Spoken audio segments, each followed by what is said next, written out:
Nicaragua, gente que no vende patria, buenos días, bienvenidos, bienvenidas a Sin Fronteras. Hoy es miércoles 4 de mayo de 2022, Día de la Dignidad Nacional, con Luis Enrique Guerrero y con Carlos José Hurtado, cuando son las 6 de la mañana con 30 minutos.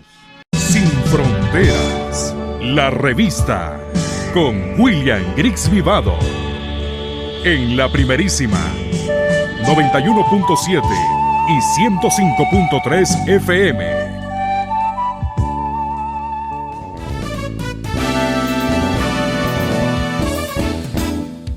Sin fronteras para decir la verdad.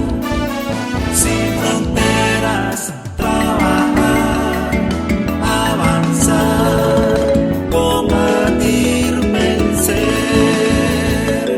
Sin fronteras.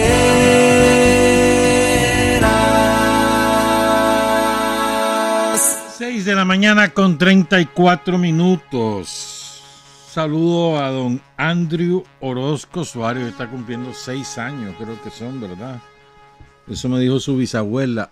¿Bisabuela es la Marta o abuela? Doña Marta Narváez. Felicidades a Andrew. Felicidades a su mamá, a su papá, a su abuelo, a su bisabuela, a todo el mundo. Que la pasen bien. Hoy está cumpliendo también el año el Chocoyo, Alonso García, saludos. Y el día 2 de mayo, si mal no recuerdo, cumplió 100 años una de esas mujeres extraordinarias que ha parido este país. Y extraordinaria no solo por ella misma, sino por la calidad de mujer que ha demostrado ser a lo largo de sus 100 años de vida, 100 años, puchica, un siglo, sino por sus obras. Y sus obras están principalmente reflejadas en sus hijos, sus 12 hijos. Estoy hablando de Mabel Hooker, viuda de Campbell. Mira cómo es. En Mabel se junta incluso parte de la esencia del Caribe sur nicaragüense. Ella nació en San Andrés, tierra nicaragüense robada por Estados Unidos y Colombia. Ella es raizal, ¿verdad? Educada por monjas allí en San Andrés. La mandaron, estaba en un convento, ahí la mandaron a Panamá. Y allí en Panamá tuvo la suerte o el destino, qué sé yo, de conocer a un nicaragüense de Bluefield, Henry Campbell. Y entonces se fue con él a hacer vida a Bluefield. Lo que es verdad, cómo se van juntando las cosas en la vida. Y ahí fundó una familia que ha parido para Nicaragua un montón de gente sandinista hasta la muerte. Estamos hablando de Humberto, de Noel Campbell, de Francisco Campbell, o de sus nietos como Michael Campbell, ¿no? Y una mujer, además, de una extraordinaria cultura, ¿no? Ella no tuvo estudios superiores, pero adquirió el hábito de leer y la disciplina. Ella dice que se lo agradece a la monja. Entonces, sus 2 libros favoritos, La uva de la ira, ¿cómo no?, de Steinbeck, y Crimen y castigo, del extraordinario ruso Dostoyevsky. Sus 2 obras favoritas. Lo que su nuera, María José Álvarez, la describe como una mujer fuerte, educada, sencilla, cariñosa y amable. Mabel enviudó en 2010, hace 12 años. Falleció Henry cuando tenía 93 años y ahora ya Mabel tiene 100. Es que vos ves a Mabel y vos decís, esta mujer tiene como unos 50 años, 55 años y tiene 100 años. Es impresionante, además su lucidez, sus ganas de vivir, todo intacto. Impresionante, ¿verdad vos? Fíjate que hay una anécdota. El papá de Mabel conoció a Sandino en las antiguas instalaciones pesqueras de Schuner Cay, de Cabo Schuner, así se llamaba antes. Ahí está Pescanica ahora. Ahí conoció a Sandino, su papá. Increíble, ¿verdad? Vos sabés que Sandino anduvo peregrinando por todo el Caribe, trabajando un rato, otro rato no, y pues se iba hasta que fue a parar a México,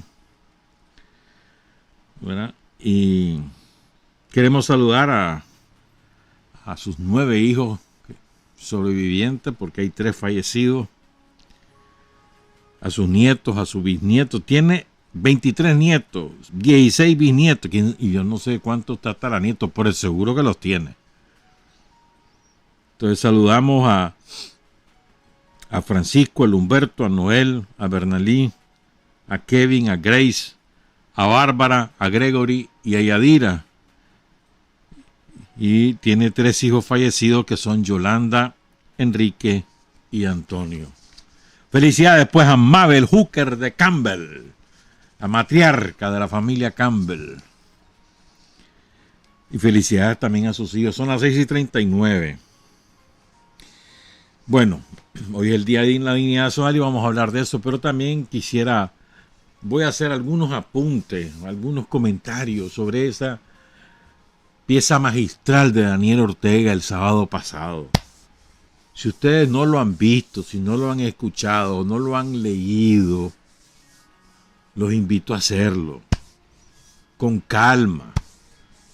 No tiene desperdicio ese discurso. Una formidable manera de ir hilvanando las ideas con coherencia, con una enorme carga ideológica y por supuesto política. Es una maravilla ese discurso del sábado pasado. Lo vamos a comentar. Y vamos a hablar también del Día de la Dignidad Nacional. ¿Cómo no? ¿Cómo no vamos a hablar de eso? Hoy, por cierto, hoy habla Daniel. Va a haber un acto solemne por el Día de la Dignidad Nacional. Creo que va a ser en el Olof Palme. Entonces estarán Daniel, Rosario, me imagino que la plana mayor de la dirección política del país. Es un acto nacional. Yo diría que, bueno, no me voy a adelantar, después hablamos de eso. Pero antes hablemos un poquito de la guerra de la OTAN contra Rusia, de Estados Unidos y la OTAN, ¿verdad? Quizás lo más relevante es, creo yo que lo más relevante es que la desesperación de los yanquis, de la OTAN, es de tal extremo que hoy ya van con el 6º paquete de sanciones. Entre otras cosas, prohíben la emisión de las radios rusas. En Gran Bretaña, que no es parte de la Unión Europea, le piden a todo el mundo que bloquee los medios de comunicación rusos. O sea, ¿qué significa eso? Que están perdiendo la batalla de la opinión pública. Es la única explicación. Si vos estás sin problema en que estás difundiendo la verdad, los hechos equilibradamente, ¿por qué vas a prohibir a los otros? El público, o sea, como ellos han robotizado a su gente, saben que si encuentra a su gente una versión diferente a la que ellos le repiten día y noche los 365 días del año, entonces peligra la hegemonía de su discurso, entonces bloquean. ¿Cómo será así la desesperación? Que tienen que bloquear, tienen que prohibir. Es impresionante. O sea, hay una enorme desesperación, cada vez con una mayor intensidad en el traslado de armas por 2 razones.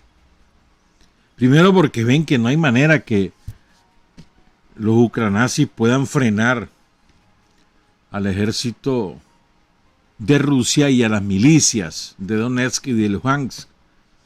O sea, no los han podido frenar, van moliendo, literalmente van triturando a las unidades ucronazi en los distintos puntos, pero realmente titulando, mira, uno ve fotos de los resultados de los combates y son pilas de cadáveres de los soldados, porque los ucranianos abandonan a su gente.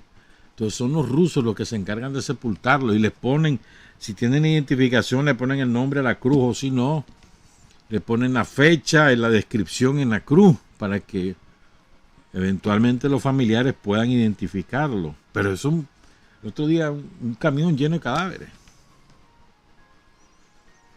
Es decir, los van triturando con artillería, con la aviación y con la infantería. Poco a poco. Entonces, bajo la lógica de minimizar al máximo las bajas en las tropas rusas y en la población civil, y es un gran éxito el que van teniendo en este sentido. ¿Verdad? Pero bueno, les quiero trasladar algunas frases que me parecen que las he estado leyendo en estos días. Pero este fue genial, mira. El día, ¿cuándo fue? Sábado o domingo. Uno pierde la noción del tiempo, pero en la televisión rusa apareció un periodista que se llama Dmitry Kisilev. Este hombre es el director de la Agencia Internacional de Noticias Rosilla. Entonces se puso a explicar, bueno, qué medidas podría tomar desde el punto de vista militar Rusia con Gran Bretaña, por ejemplo. Entonces, en un programa que se llama Vesti Nedeli de la cadena Rusia 1. Entonces dice, un solo misil Sarmat, el que estrenó hace un par de semanas Rusia, sería suficiente para borrar a Gran Bretaña de la faz de la tierra. Y existe otra opción, dice el periodista, para sumergir a Gran Bretaña en las profundidades del mar. Se trata del sistema submarino ruso Poseidón. La explosión de este torpedo termonuclear frente a las costas británicas levantaría una ola gigante de hasta 500 metros de altura, medio kilómetro. ¿Te imaginas vos? Medio kilómetro, una ola. Que por supuesto, cubriría por completo el archipiélago británico, desaparecería. Pero además, dice el periodista, ¿verdad?, esta borrasca de agua también es portadora de dosis extremas de radiación. Y al pasar por encima de la isla británica convertiría lo que podría quedar de ella en un desierto radioactivo. Claro, esto es espeluznante. Se está hablando de seres humanos, pues, de que morirían millones de millones. Pero, a ver, ¿qué es el sentido de esto? Es, vean, británicos, déjense de estar amenazando. Déjense de estar con tonteras. Nosotros tenemos capacidad de hacer un montón de cosas. No lo vamos a hacer, pero tenemos esta capacidad. Entiéndanlo. Ese es el mensaje, pues, pero es una salvajada. ¿Vos te imaginas ese horror? Eso sería un horror. Pues ese es el destino de la humanidad si se desata la guerra nuclear, que no está fuera de agenda. O sea, está sobre la mesa. Cualquier error de cualquiera de los dos, y aquí habrían consecuencias terribles, terribles para la humanidad. Por eso es que hay que hilar fino, hermano. Hilar fino.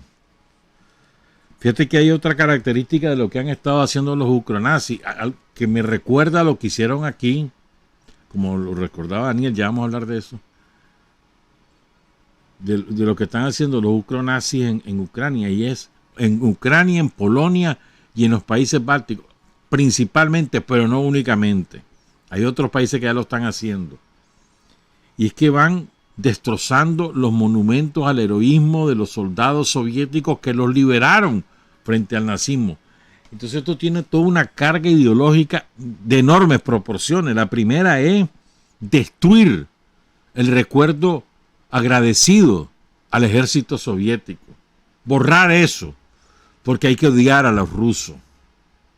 La segunda es, o sea, lo borran o tratan de borrar eso porque ellos sienten que los que fueron derrotados por el Ejército Rojo han ahora tomado el poder, los nazis. Se sienten nazis y están tratando de forzar la memoria colectiva de sus respectivas sociedades para que también se sientan nazis y odien a los rusos. Es una cosa impresionante.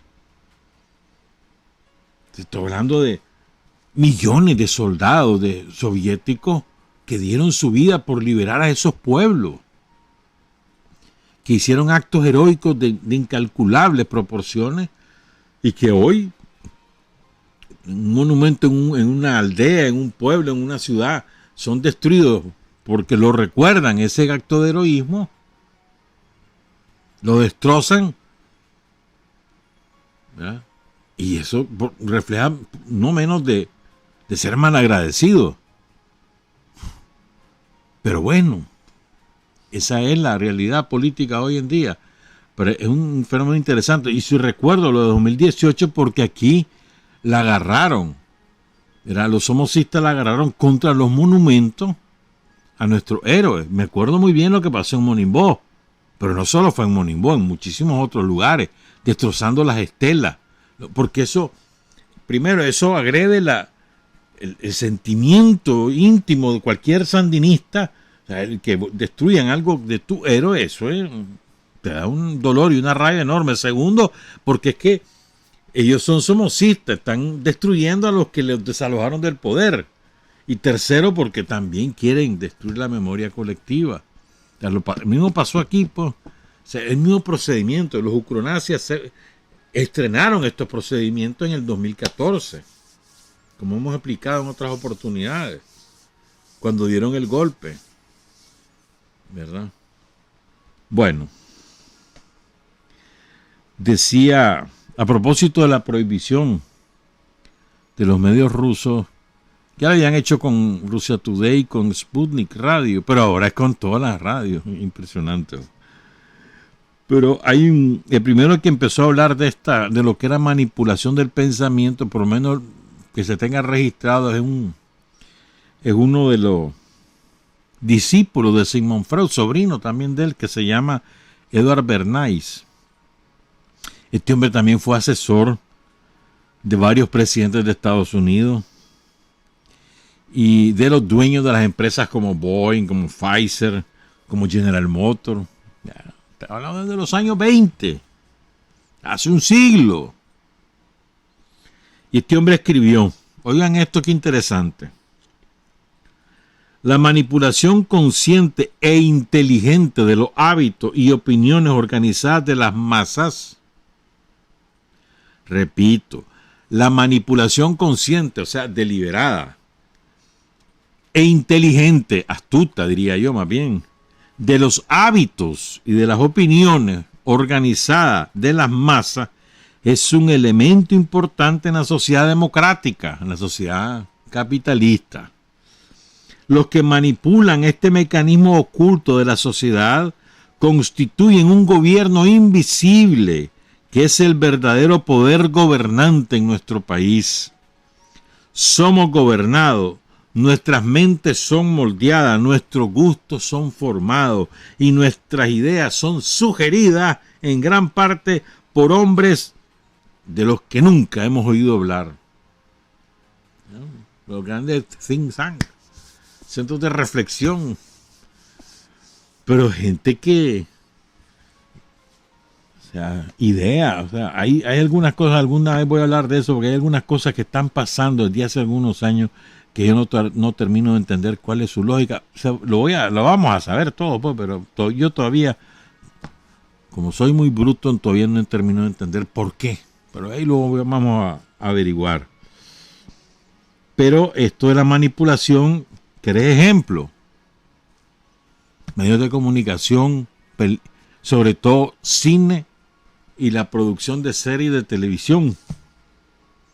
Una manipulación, todo lo que es la publicidad comercial o política. Cómo juegan con los valores, con las imágenes, con los sentimientos y van penetrando ideas. deformando. Alguien decía un día de esto, la sociedad capitalista ya degeneró a tal nivel que ya es una sociedad no solo sin valores, sino de antivalores, o sea, construida sobre los antivalores. Al robo, al saqueo, se le llama viveza, inteligencia. Por ejemplo, pues, un antivalor total. Al egoísmo se le llama capacidad de triunfar. Y así. Y es verdad, la sociedad imperialista que nos han impuesto es una sociedad construida sobre antivalores. Menos mal que nosotros nos escapamos de eso, hermano, y hemos ido construyendo la propia. Y ahí vamos, claro, todavía tenemos mucha lucha que dar para derribar esos antivalores que nos han penetrado a todos. Pero el avance que nosotros tenemos, comparado con otras, no fregué, hermano. Estamos en la gloria. Y cierro esta parte para hablar después sobre Daniel. Con estos 3 pensamientos se los quiero compartir. El primero es de un alemán que se llama Peter Heisenko. Este fue piloto de la Lufthansa, hijo de padre ruso y madre alemana.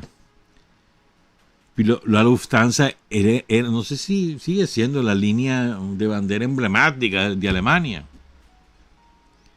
Ahí estuvo 30 años de piloto. Y después se dedicó a escribir y ese tipo de cosas. Tiene una editorial. Entonces este hombre escribe lo siguiente. Miren qué interesante.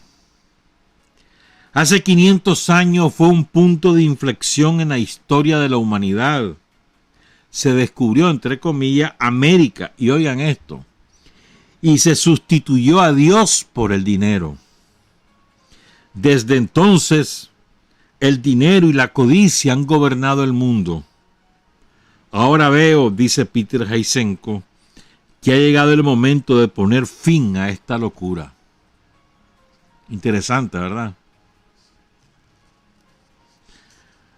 Ahora te digo de un famoso, un reverenciado en Rusia, en la historia de los rusos, redescubierto en los últimos 30 años, pero bueno, reverenciado, se llamó Fyodor Ushakov, recordado por las más brillantes victorias de la Marina rusa, sobre todo en el Mar Negro, en la guerra de Crimea y demás.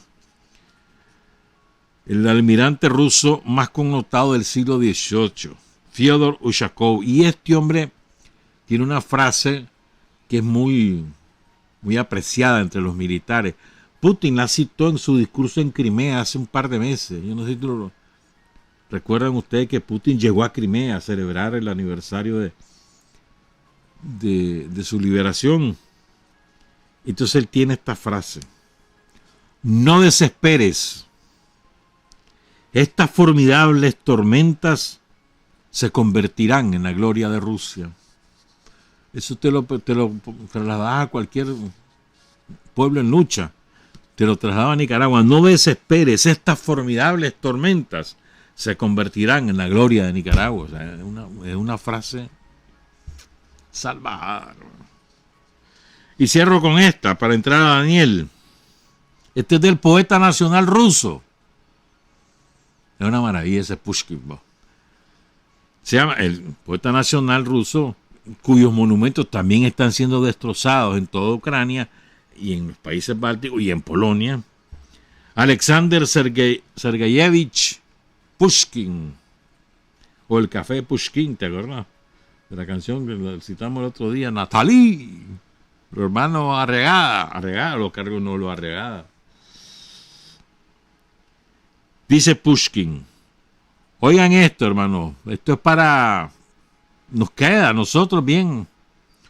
Juro por mi honor que por nada del mundo querría cambiar mi patria, ni tener otra historia que la de nuestros antepasados, tal como Dios nos la dio. Te la repito, juro por mi honor que por nada del mundo querría cambiar mi patria, ni tener otra historia que la de nuestros antepasados, tal como Dios no las dio. Alexander Pushkin, Pushkin o Pushkin, quién sabe cómo se pronunciará en ruso. 6:58, hablemos un poco de Daniel. No voy a agarrar todo el discurso porque es que eso da para hablar la hora y pico que habló Daniel, más otra hora comentando uno, como 2 horas. No, hombre, no. Pero extraje 9 puntos. Lo vamos a comentar. Y después hablaremos del 4 de mayo. Miren, esto es, todo lo que dijo es que no tiene desperdicio este discurso, hermano. Empiezo. Pues, al principio, él habla de las raíces del Frente Sandinista. Cosas que a veces nosotros olvidamos. Es interesante. Empezó a hablar de las raíces y terminó, y su última frase es referida al relevo. De las dos cosas vamos a hablar. Entonces dice Daniel, las raíces del Frente Sandinista vienen de nuestra historia, de nuestros pueblos, de los trabajadores, de los obreros, de los campesinos. O sea, a veces se nos olvida que nosotros tenemos un profundo origen clasista. Nosotros no somos una organización de empresarios. Caben los empresarios, sí, pero no son sus intereses los que nosotros defendemos, sino de los obreros y campesinos. O para hablarlo un poco más amplio, de los trabajadores y de los campesinos. Y además rescata la famosísima idea de Sandino, ¿no? Yo recuerdo que en los años 70, 60, esta era de las ideas más difundidas. Solo los obreros y campesinos irán hasta el fin, solo su fuerza organizada nos dará el triunfo. Nunca mejor dicho, o sea, es que también era un genio. Ahí van a oír la frase de Sandino, que es un pronóstico que se está cumpliendo 90 años después, más luego. Primero me encantó eso, el que Daniel rescate el origen de clase del Frente Sandinista, que no se nos debe olvidar. Somos un frente, sí, pero su origen es de clase y representamos a los oprimidos.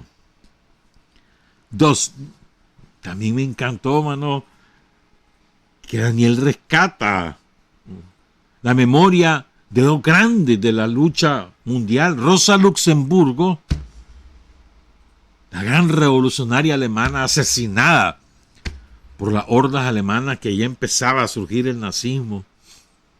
Sale de la cárcel y le asesinan a la mujer, una mujer brillante, un intelectual de primer nivel, que debatía de tú a tú con Lenin sobre cómo hacer el partido, cómo hacer la revolución, de tú a tú, hermano, no. De una enorme profundidad. Hay que leer a Rosa Luxemburgo y reflexionar su pensamiento, qué nos sirve, qué no nos sirve en las circunstancias actuales. Y luego habló de Lenin, el genio de Lenin, dice Daniel. Y esto es muy cierto lo que dijo él. La revolución de octubre levanta la moral de los pueblos. Nunca más, mejor dicho, hermano.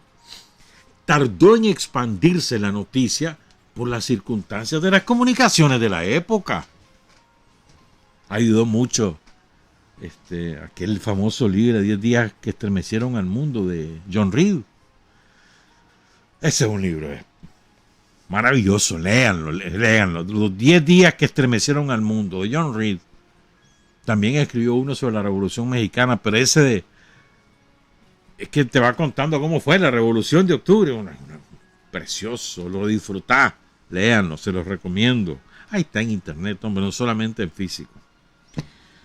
Bueno, entonces tardó en expandirse el ejemplo de la Revolución de Octubre por las dificultades de comunicaciones, pero una vez que ocurrió, inspiró a todos los que le faltaba un norte. Por ejemplo, Ho Chi Minh.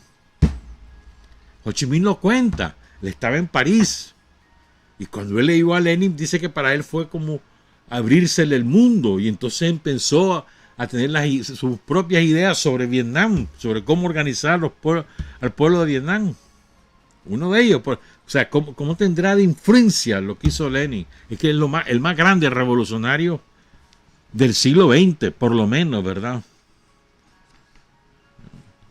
Y entonces, ¿por qué eso fue tan importante? No me voy a extender en esto porque ya lo hemos hecho otras veces, pero bueno, ¿por qué?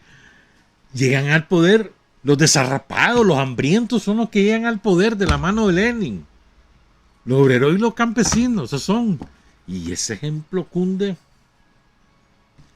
Claro, quien más influyó fue en Europa y por lo tanto la burguesía se dejó ir en dos sentidos, a liquidar a los que levantaban cabeza y adoptar sus propias reformas. En tres sentidos más bien, adoptar sus propias reformas para mitigar el impacto de lo que estaba haciendo Lenin en Rusia, y lo tercero, a financiar la contrarrevolución. Le hicieron una guerra contrarrevolucionaria a Lenin que duró 5 años, hasta el 22. Verdadero ejército, como Daniel decía, le llamaban los guardias blancos. Verdadero ejército. Ahí ese fue el ¿cómo se diría? El baño de guerra del ejército rojo, del naciente ejército rojo. 3, dice Daniel. El capitalismo en su práctica voraz ha generado enfrentamiento entre los mismos capitalistas, entre los mismos países que luchaban por hacerse dueños del planeta, colonizando. Se enfrentaban los europeos asesinando como nunca a sus propios pueblos, lanzándose a la guerra entre sí. Y hay decenas de ejemplos de las guerras europeas. O sea, con una crueldad excepcional. Franceses contra alemanes, alemanes contra el resto del mundo, italianos, los otomanos, los turcos. No, o sea, los balcánicos, los británicos, que esos son doctores en crueldad. Y los pleitos eran por la conquista de nuevos territorios dentro de Europa y del control de la producción, como también para tener mayor influencia sobre las colonias, África, América. Y nos recuerda además Daniel, los que vinieron a América,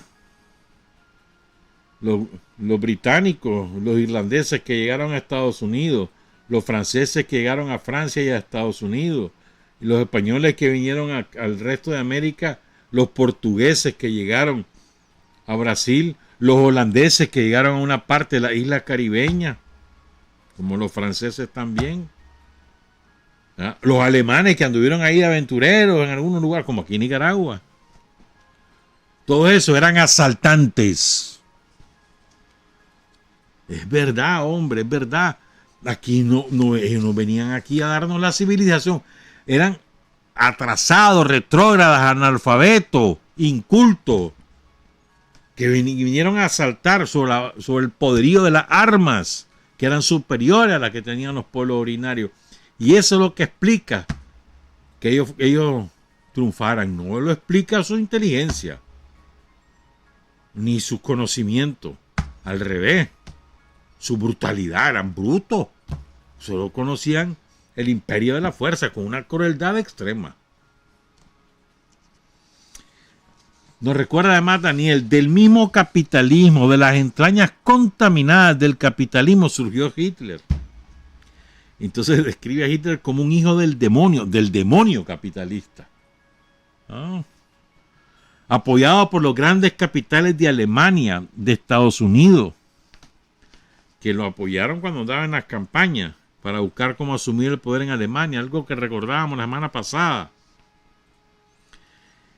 Y recordemos que además Hitler no es que llegó y hasta que llegó al poder en el 33, hasta entonces se supo que era un desgraciado. No, hombre, si él venía organizando las turbas, la horda, ¿verdad? Asesinando trabajadores, dándole golpizas a los comunistas, persiguiendo a todo el mundo. Eso anduvo haciendo, será su campaña. Y por eso lo financiaban los banqueros yanquis, los industriales yanquis y los propios industriales alemanes, los dueños de la Mercedes-Benz, de la Siemens, los originarios. Esos son. ¿Verdad? Entonces dice, fue tolerado, dice Daniel, Lógicamente, porque a final de cuentas era una expresión del capitalismo.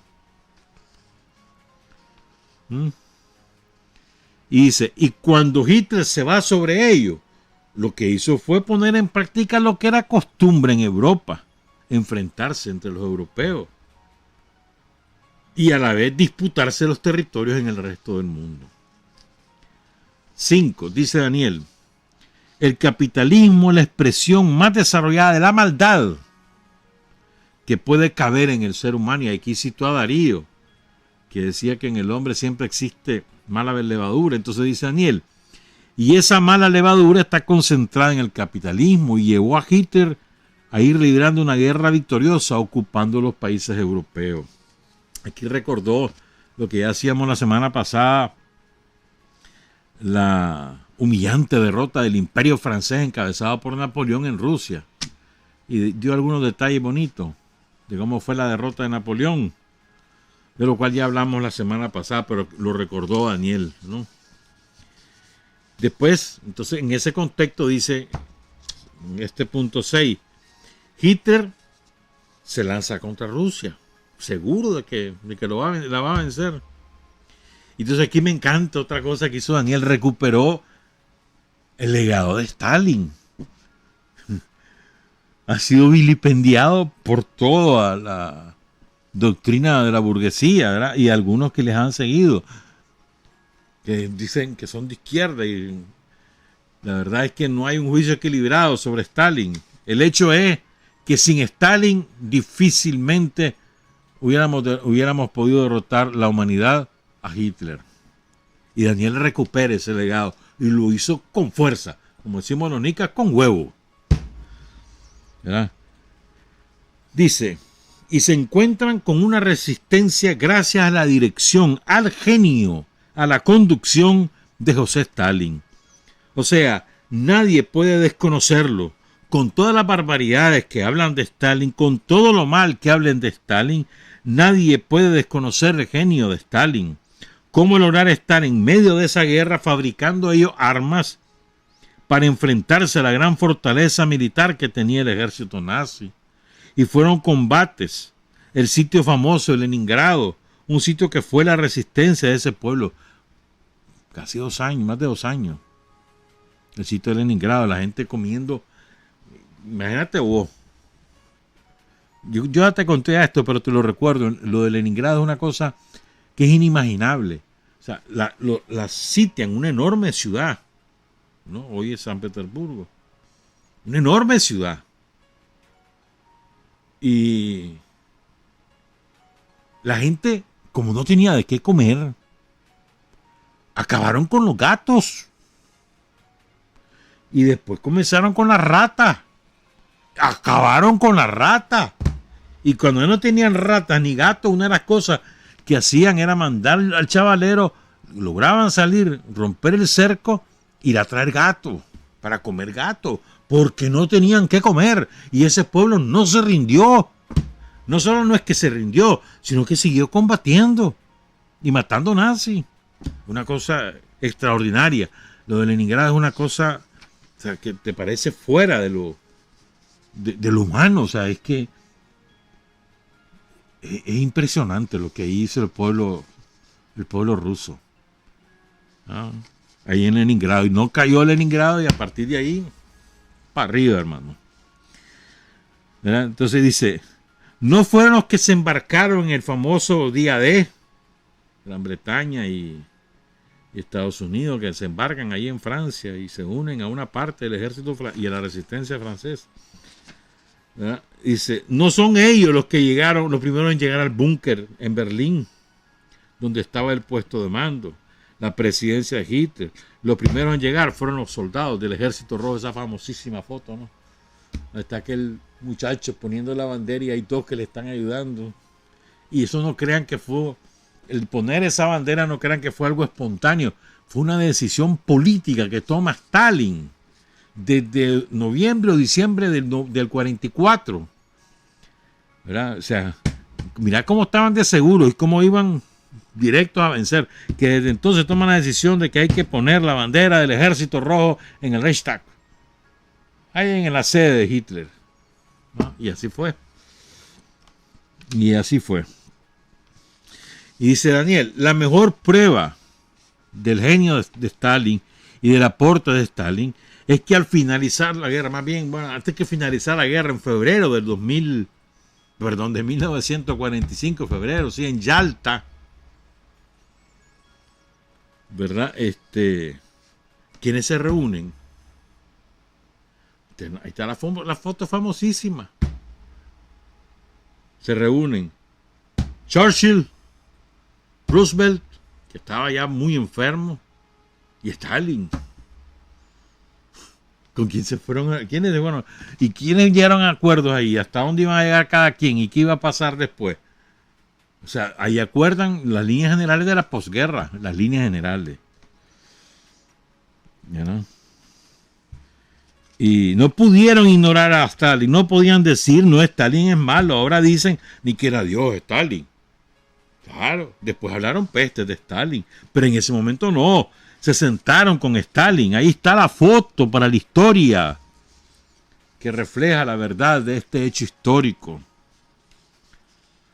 Esa Rusia que llevó al poder a los obreros y a los campesinos por primera vez en la historia de la humanidad, conducida por Lenin, en esas batallas decisivas para la humanidad, esa Rusia conducida entonces por Stalin, es la que derrotó al nazismo, derrotó al fascismo, y no se nos debe olvidar.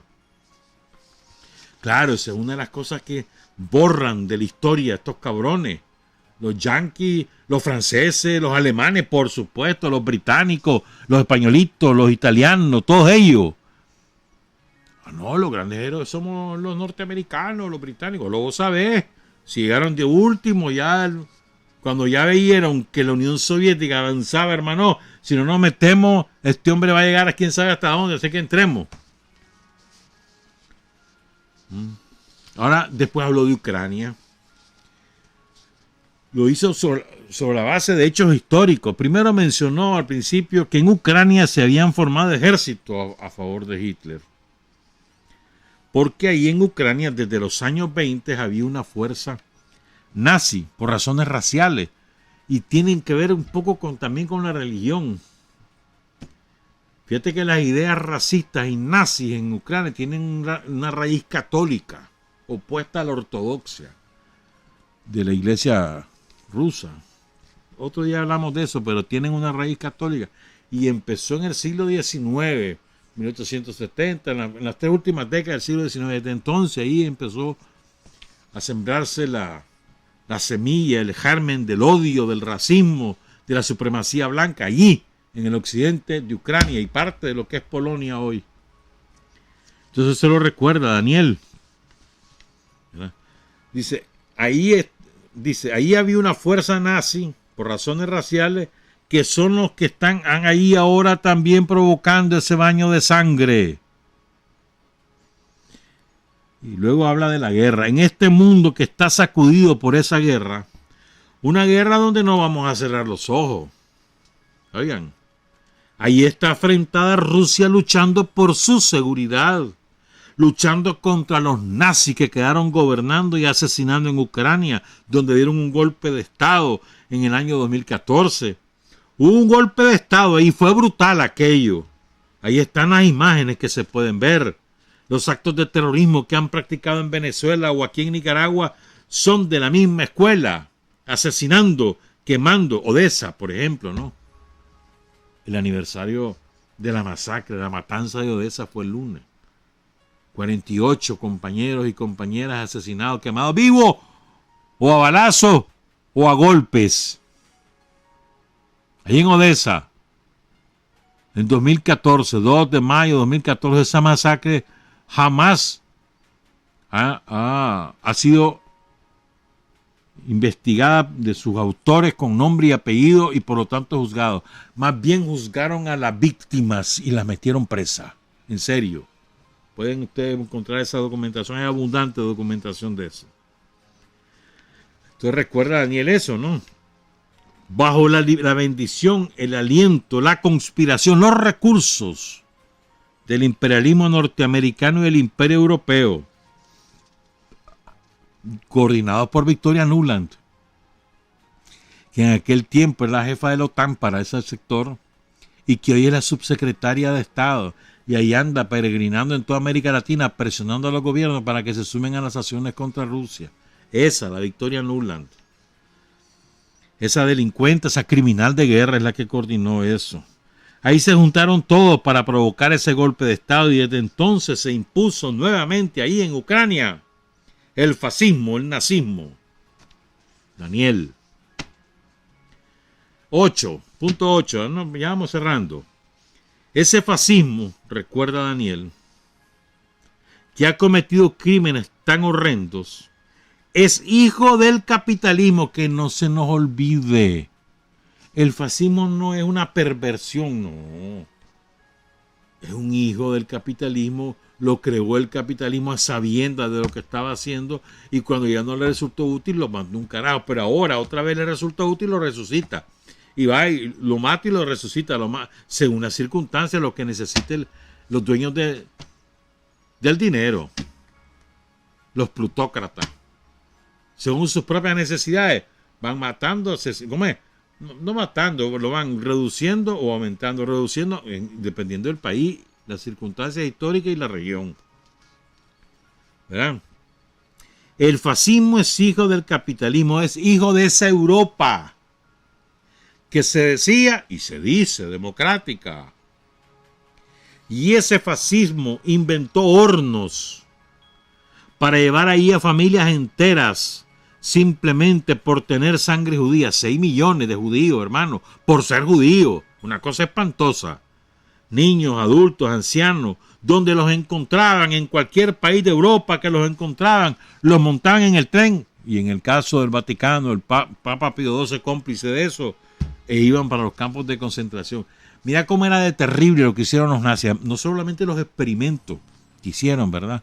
Allí en los campos de concentración, cuando conducían a los pobres judíos a los hornos. No solo los experimentos médicos que hicieron.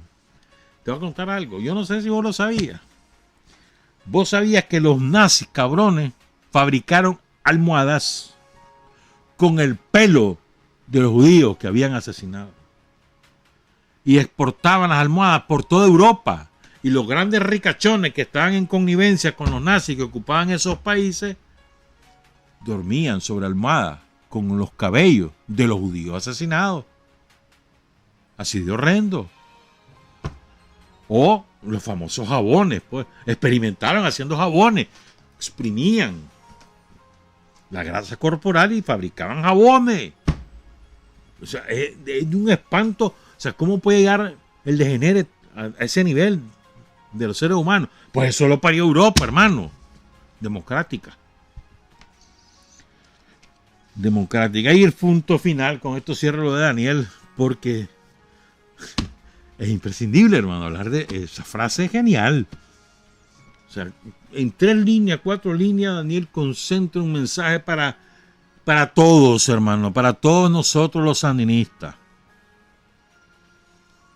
Dice, como hay una delegación de chavalos de la juventud, entonces dice Daniel, veo aquí chavalos, ¿no? Entonces dice Daniel, para cerrar, ustedes saben, muchachos, en sus manos va quedando ya la bandera de la patria, la bandera de la soberanía, la bandera del pueblo trabajador, de las familias trabajadoras, de los campesinos, de los productores. En sus manos va quedando esa bandera. Poco a poco ustedes la van tomando. Y esto es un tránsito donde tiene que haber armonía y no confrontación. El relevo va llegando en armonía, se va dando en armonía y no en confrontación.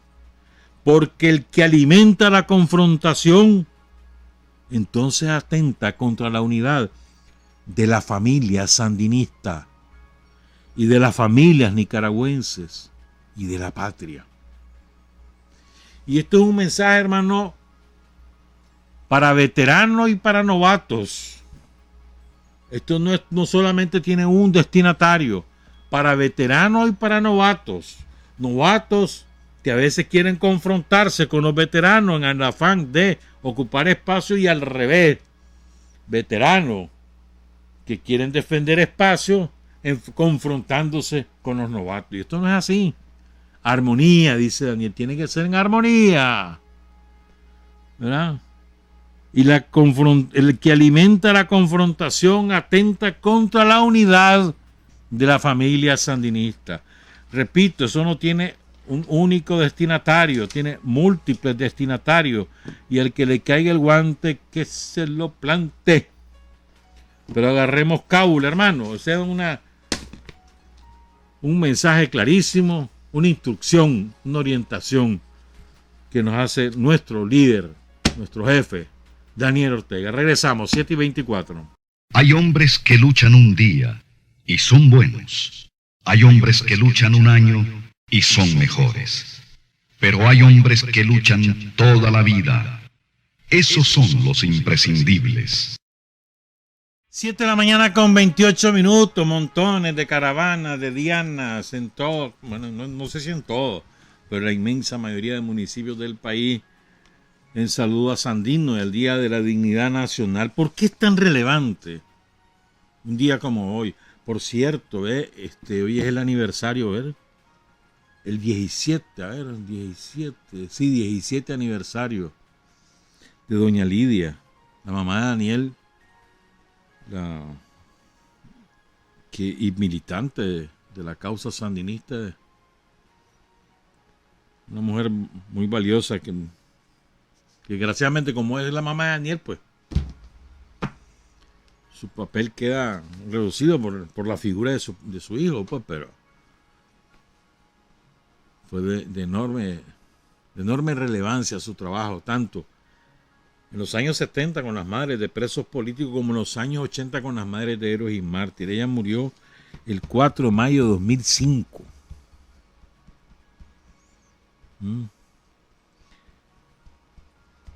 Lidia Albertina Saavedra Rivas, nacida en La Libertad, Chontales, hija de Benjamín Saavedra y de Mercedes Rivas. Bueno, entonces, ¿por qué es tan relevante el 4 de mayo? En mi opinión, sin 4 de mayo, sin el no de Sandino a los Yankees, no hay 19 de julio. Más, sin el 4 de mayo, no hay Frente Sandinista, no hay Carlos Fonseca que funde un Frente Sandinista, no hay. Así de importante es el 4 de mayo. O sea, Sandino es quien es por el 4 de mayo.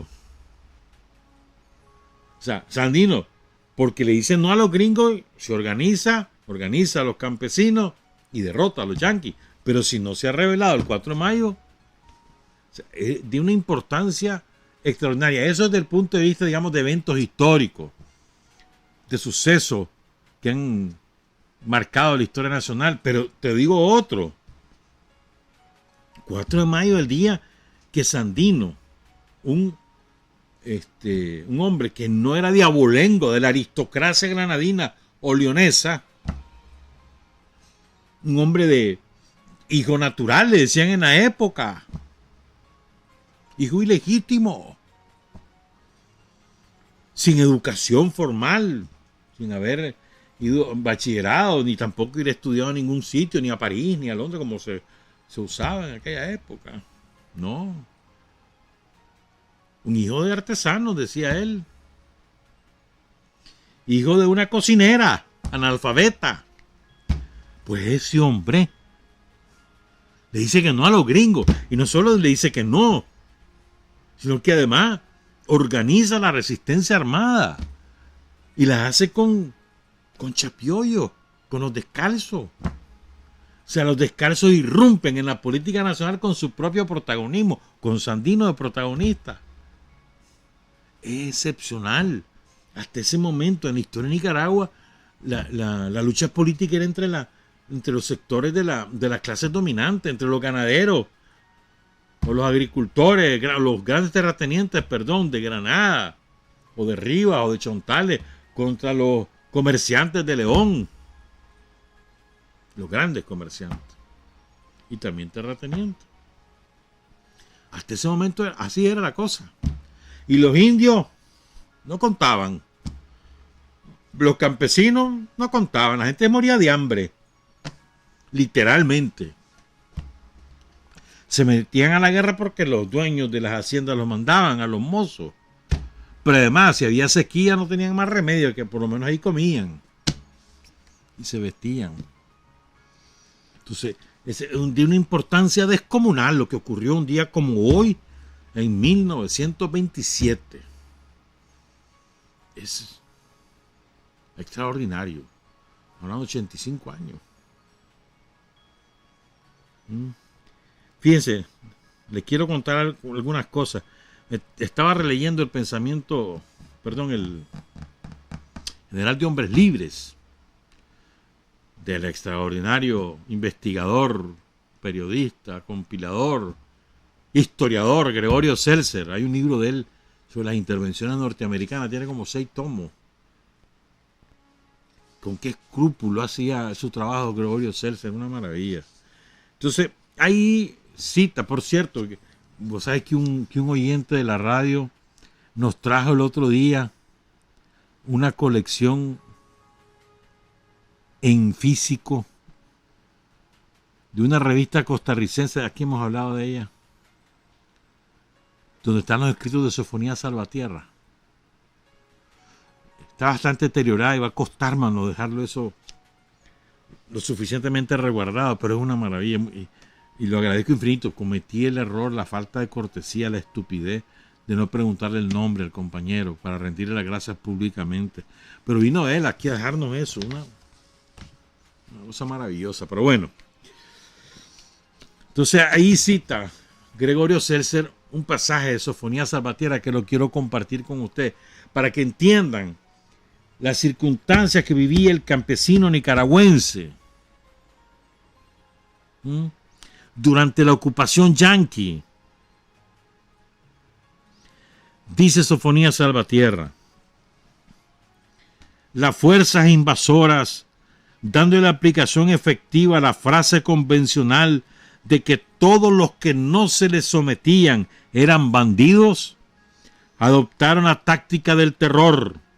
Esto es, esparcieron la muerte sobre los moradores de pueblos, valles y caseríos.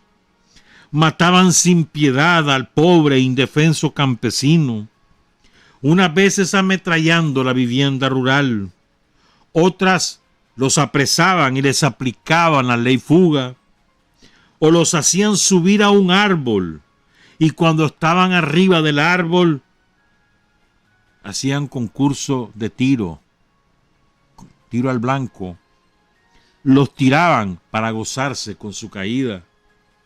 A otros los desgollaban, sí, dice Sofonía, los degollaban. Y muchas veces les mataban también a sus animales domésticos y les quemaban sus habitaciones. El desprecio por la vida y el dolor y la desesperación del nativo infeliz era completo. Ya lo había dicho el coronel Stimson, Henry L. Stimson, con el que un día como hoy el traidor José María Moncada firma su rendición bajo un espino negro ahí en Tipitapa. Él era el delegado de los yanquis para traer la paz a Nicaragua. Después fue secretario de Estado de Estados Unidos.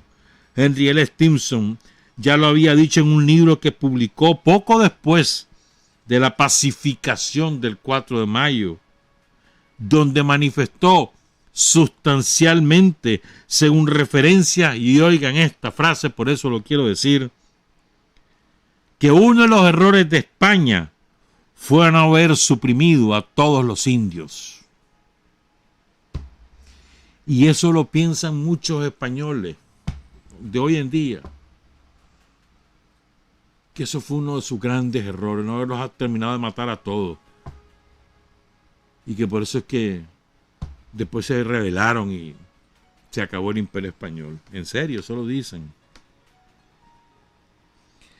Entonces, pero hay un dato que ofrecer, fíjense. 4 de mayo, ¿verdad? Se rinde Moncada, le avisa a todos sus generales que se van a reunir ahí en Huaco para explicarle los términos de la rendición. ¿verdad? Y que además todos los generales dijeran si estaban o no estaban de acuerdo. Recuerden, ese pacto ocurre cuando ya las fuerzas liberales están a punto de acabar con los conservadores. Recuerden que esa es la guerra constitucionalista que se desata porque los conservadores dan un golpe de estado, el famoso Lomazo, ¿verdad? En octubre de 1926 dan el famoso Lomazo, derrocan al presidente constitucional, el vicepresidente de la Sacasa, sale huyendo, regresa, encabeza la rebelión, se meten los yanquis. Pero bueno, las fuerzas liberales, cuyo jefe era Moncada, se suponía que iban a instalar en el poder al vicepresidente legítimo, que era Sacasa. Entonces Moncada está a punto de derrotar a las fuerzas de Adolfo Díaz, porque los yanquis no reconocieron.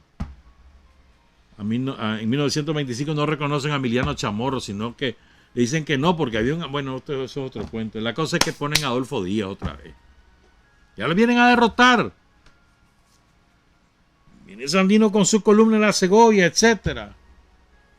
Y se rinde el desgraciado, porque le prometen la presidencia y le prometen reales a cambio de cada fusil. Se van para Huaco. Al final Sandino llegó tarde y le dice a Moncada: firme usted por mí. Para no firmar él. Y eso fue días después del 4 de mayo, porque dieron un plazo de 48 horas, después le agregaron otras 48 horas. Entonces le dice Sandino a Moncada: mire, yo me voy a ir para Jinotega, ya espero sus instrucciones. No, le dice, todavía están lejos, porque para eso teníamos que decir a los yanquis, y eso tarda 48 horas. Bueno, me voy a quedar aquí en el Cacao, aquí cerca, y si se va para el Cacao, una hacienda que había ahí, rumbo a Matagalpa. Ahí está el Cacao, ahora es una comunidad. Y entonces, y después se fue para Jinotega, sin que tuviera autorización de Moncada. Entonces después llegó Moncada a Jinotega, supuestamente a decirle que se rindiera. ¿No? Entonces Sandino emite una circular el 19 de mayo de 1927 a las autoridades de la Segovia. Entonces resumo esa circular, no la voy a leer toda. Ahí hay alguna frase. Por ejemplo, después de la rendición de Moncada dice: habiendo quedado el pueblo víctima de la imposición yanqui y de la irresolución de sus principales cabezas, al comprender Moncada que yo no estaba con su opinión, me miró de frente, casi amenazante, diciéndome que mi deber era ajustarme a la opinión de la mayoría, porque de lo contrario era locura que yo intentara luchar contra los machos. Entonces Sandino, cuando vio que él estaba en minoría, pues le siguió la corriente, ¿verdad? A mi llegada a Jinotega, después de pasar por el Cacao, ahí estuvo un par de días, convoqué a las principales personas de dicha ciudad para manifestarles mi resolución de luchar contra los yanquis, pero que antes de presentarnos en esta acción haríamos una protesta contra los Estados Unidos en nombre del Partido Liberal de Nicaragua. En vista de no haber hombres resueltos a dejar el cuero por un gesto de heroísmo, resolví deshacerme de las personas que comprendí eran dueños de intereses y que no les gustaría abandonar sus hogares.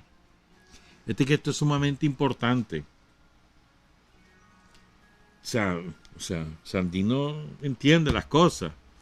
Había gente que prefería defender sus intereses que enrolarse en una lucha por la dignidad de la patria. Entonces dice: resolví deshacerme de ello.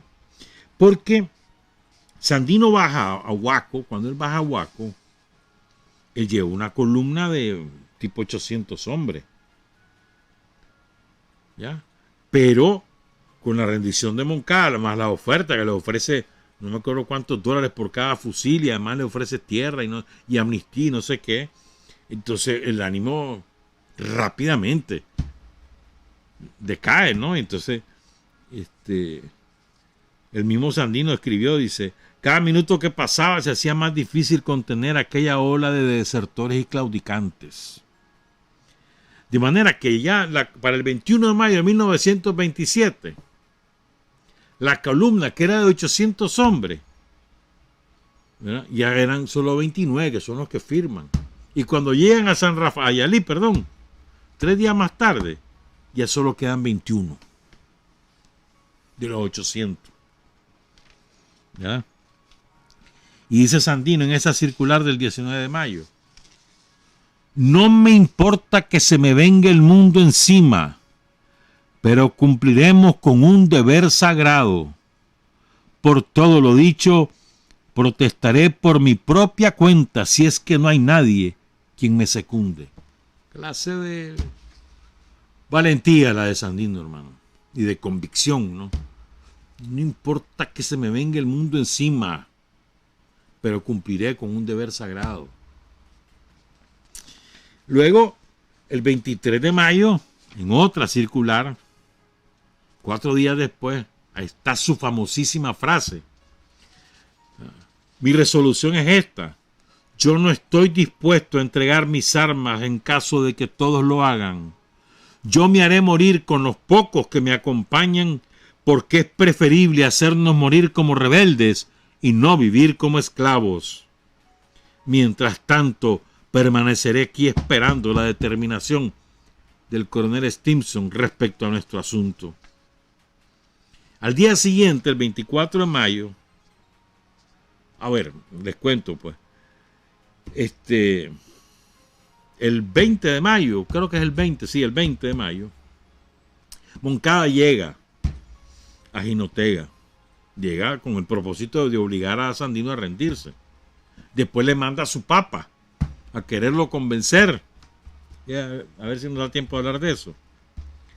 Entonces sí le manda un telegrama a Sandino y le dice, ¡hey, ríndase, hombre! ¿Ah? Y los mensajes se los entregaba a Blanca Araba y dice que así es como se conocen. ¿Ya? Y entonces Blanca Estela Arauz, heroína nacional. Y entonces Sandino viene y le responde. Oigan esto. No sé por qué quiere usted ordenarme ahora. Recuerdo que siempre me vio con mal de ojo cuando usted era general en jefe. A mis pedimentos de que me dieras tropas para irme a batir con el enemigo, nunca quiso. Y cuando el doctor Sacasa me dio 45 hombres y armas, usted se disgustó por ello. Parece que tenía celos de mí. Indudablemente conoce mi temperamento y sabe que soy inquebrantable. Ahora, le dice Sandino a Moncada, quiero que venga a desarmarme. Estoy en mi puesto y lo espero. De lo contrario no me harán ceder. Yo no me vendo ni me rindo. Tienen que vencerme. Creo cumplir con mi deber y deseo que mi protesta quede para el futuro escrita con sangre. El 23 de mayo llega su papa, llega Yalí. Lo quiere convencer con un cura ahí, con no sé quién. Le echa la vaca, mano. Hombre, ¿cómo te vas a enfrentar a los machos? Mirá, hombre, que no sé qué, hijo mío. ¿Sabes lo que es resistirle, no? A tu papa, lo que te está diciendo. ¿Ah? Y entonces, dice Sandino, los 21 hombres que me quedaban tenían opinión diferente. 21 ya le quedan. De los 29, de los 800. El 23 de mayo solo le quedan 21. Unos creían que era conveniente que contestara por escrito. Los otros se mostraban indiferentes a toda resolución. Y estos últimos, dice Sandino, por su indiferencia, me inspiraban menos confianza de su fidelidad. Y creí que era bueno atenderlos a los que se interesaban por el asunto. O sea, él ve que la cosa va para peor. Entonces dice, bueno, voy a jugármela aquí. Y toma una decisión sumamente riesgosa, a sabiendas que puede tener enormes costos políticos. A sabiendas, él sabía. ¿Ah? Y entonces le dice a su papá, pues le voy a hacer caso. Entonces le pide a uno que había sido cura, José Moral, que ahí trabajaba, ahí vivía, ahí en Yalí, se dedicaba Tenía una finca, tenía su mujer, etcétera, pero había sido cura. Pero escribía muy bien. Entonces le pide que redacte la carta dirigida al jefe de los marinos allí en Jinotega. Los términos los acuerdan el propio ex cura y don Gregorio. Y le manda la carta. Pero él sabía lo que eso significaba. Era una carta que decía, pues aquí está, pues vengan ustedes. O sea, siguiéndole la cuerda a los yanquis, pues, para hacerle caso a su papa. Pero además teniendo en cuenta el estado de ánimo de su gente. Una parte de los cuales ni siquiera hablaba, entonces él desconfiaba de su lealtad. Entonces, para ver de qué manera los convencía, mira, voy a hacer esto y vas a ver que los yanquis no van a querer. Pero era un enorme costo político. ¿Ya? Entonces dice, convencido de la hipocresía de los yanquis y de la macabra política que han desarrollado en Nicaragua, Sandino firma la carta sabiendo que si por una parte los hombres que todavía le seguían se sentirían con un ánimo más despejado y continuarían bajo sus órdenes, por otra parte su contenido daría oportunidad para que sus enemigos políticos lanzaran, como en efecto lo hicieron, una campaña de calumnias y desprestigio en su contra, presentándolo como un oportunista vendepatria. Esta carta famosa es la que utiliza Somoza en el libro que le redactaron, que se llama Sandino o el Calvario de la Segovia. La utiliza como la mejor prueba de que Sandino era un traidor. Y esta es la explicación, el contexto en el cual Sandino, por el cual Sandino hace esa carta. Entonces dice Sandino, era necesario sacrificar algo para salvar el honor nacional. Con esa nota sacrifiqué mis propios sentimientos. Y en aquella época como hoy, esta es una carta que él escribió en el 1929, estoy dispuesto a agregarle al sacrificio de mis sentimientos, el de mis energías y el de mi propia vida. Sin importarme la baba de los menguados, cobardes y pusilánimes quieran derramar sobre mi nombre. ¿Qué me importa a mí lo que digan estos pusilánimes? Yo estoy dispuesto a eso, ni modo, perdí prestigio y todo eso, pero era necesario, dice Sandino, ¿no? Pero eso logra, después de la respuesta de los gringos, dicen, no, nada, es incondicional, que tenés que rendirte. Entonces entienden sus hombres por dónde viene la cosa, comienza a organizar a los campesinos de San Rafael, de Yalí, de la zona de la Segovia, y el 2 de septiembre está organizando el Ejército Defensor de la Soberanía Nacional. Es decir, está hablando que de 21 hombres que le quedaban en Yalí para el 27, 28 de mayo de 1927, en septiembre, o sea, junio, julio, agosto, en 4 meses, ese hombre organiza un ejército. En 4 meses. Sobre la base de resistir la imposición yanqui, de sacar a los yanquis. Será la consigna. Saquemos a los machos, enfrentémonos a los machos. ¿Quiénes integraban ese ejército? Los soldados, los generales.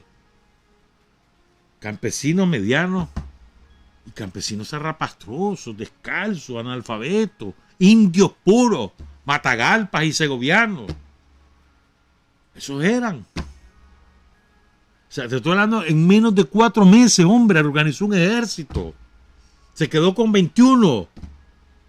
De los 29 que firmaron en Buaco, quedó en 21 en Yalí. Y de ahí construye un ejército en menos de 4 meses. ¿Qué clase de capacidad y de liderazgo? Y de convicciones, las de Sandino, ¿no?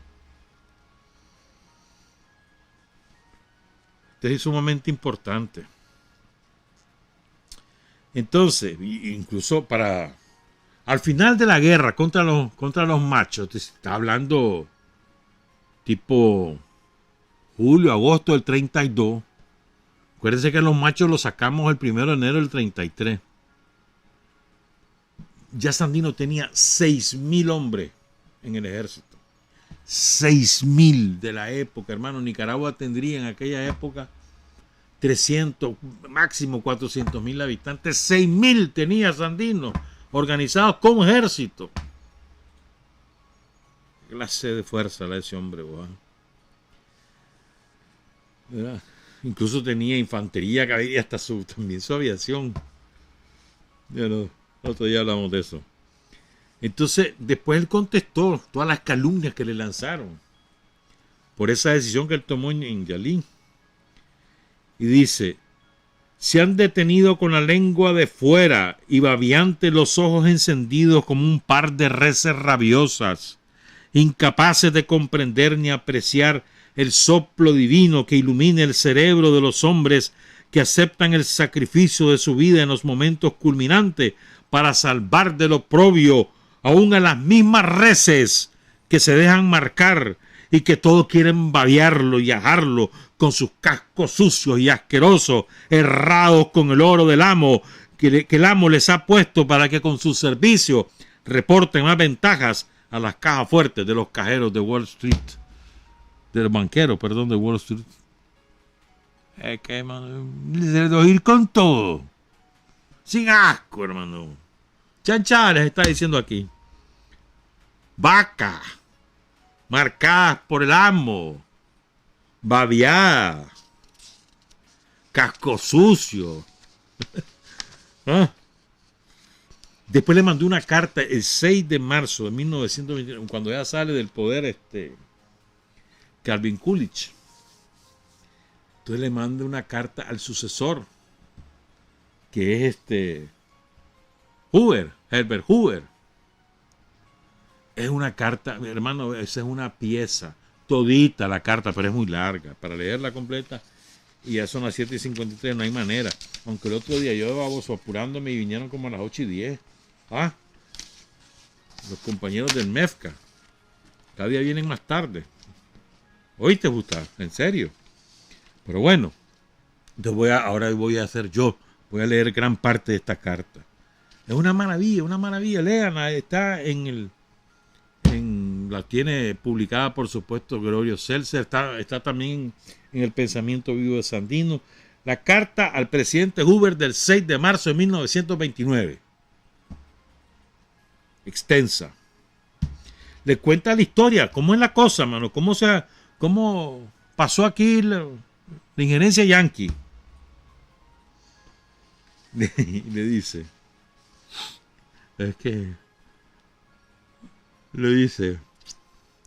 mediante el esfuerzo de nuestros soldados pusimos fuera de combate a Calvin Coolidge y a su secretario de Estado Frank Kellogg.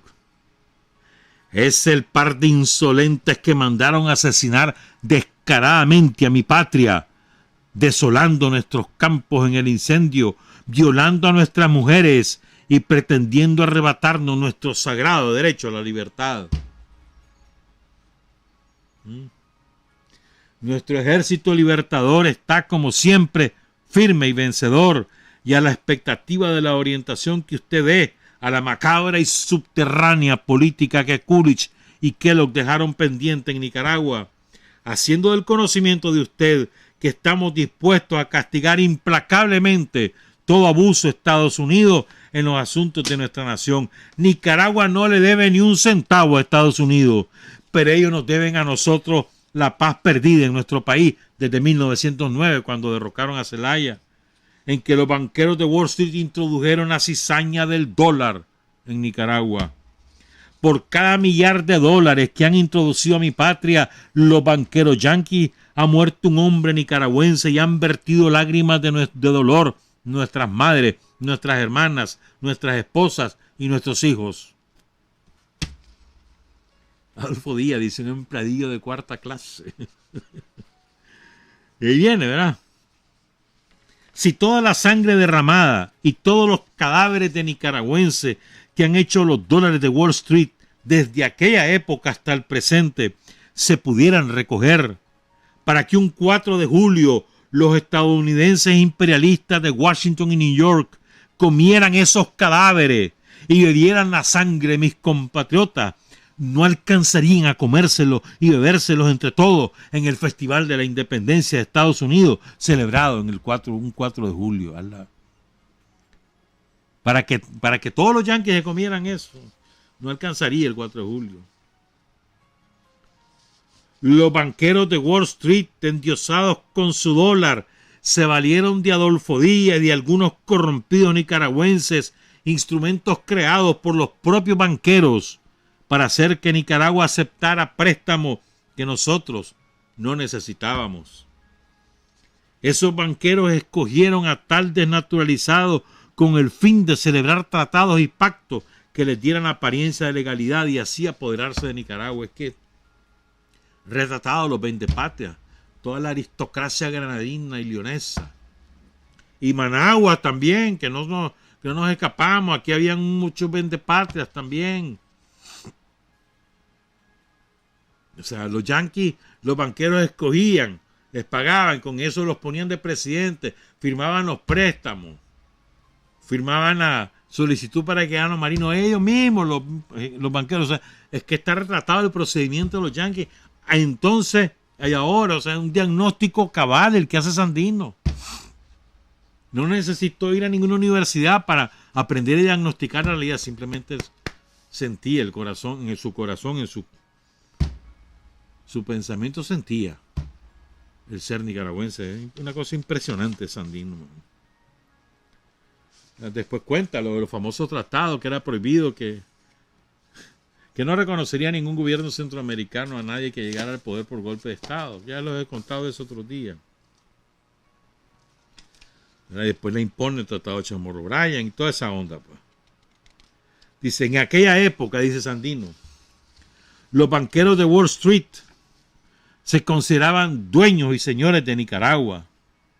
Se pusieron de rodillas con las manos y los ojos elevados al cielo frente a sus cajas fuertes llenas de metal, rindiendo las gracias al Dios Oro por el gran milagro que les había concedido. Oh dólar maldito, que tú eres la carcoma que del imperialismo yanqui y tú mismo serás la causa de su derrumbamiento.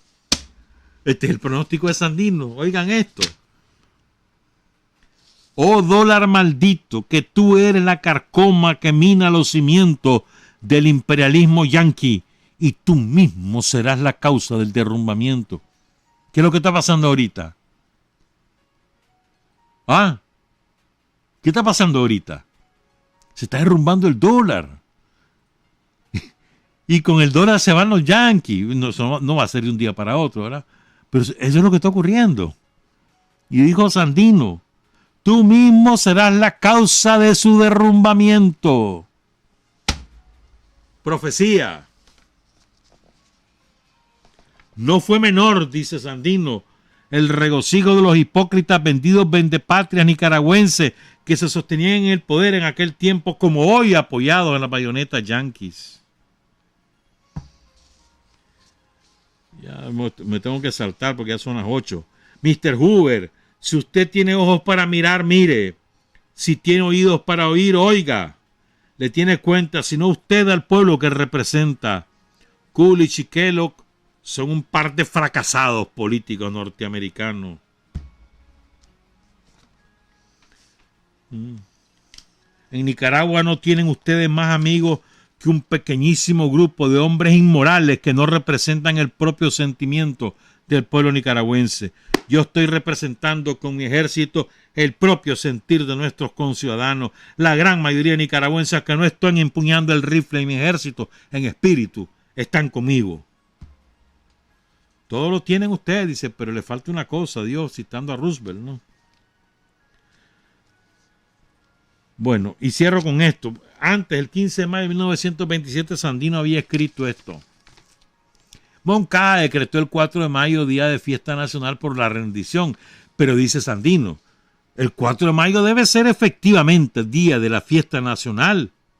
No porque en ese día Moncada haya vendido al ejército liberal, del cual era general en jefe, como una partida de bestias. Debe ser el 4 de mayo fiesta nacional porque ese día fue el día en que Nicaragua probó ante el mundo que su honor nacional no se humilla, que le quedan todavía hijos que ofrendarían su sangre para lavar las manchas que sobre ella pueden echar los traidores. Trabajar, avanzar, combatir, vencer, patria y libertad. Revolución es sentido del momento histórico. Es cambiar todo lo que debe ser cambiado. Es igualdad y libertad plenas. Es ser tratado y tratar a los demás como seres humanos. Es emanciparnos por nosotros mismos y con nuestros propios esfuerzos. Es desafiar poderosas fuerzas dominantes dentro y fuera del ámbito social y nacional.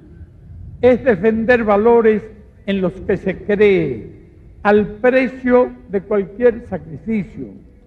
Es modestia, desinterés, altruismo, solidaridad y heroísmo. Es no mentir jamás ni violar principios éticos.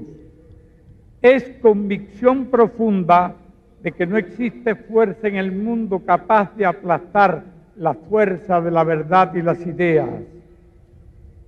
Revolución es unidad, es independencia, es luchar por nuestro sueño de justicia para Cuba y para el mundo, que es la base de nuestro patriotismo, nuestro socialismo y nuestro internacionalismo.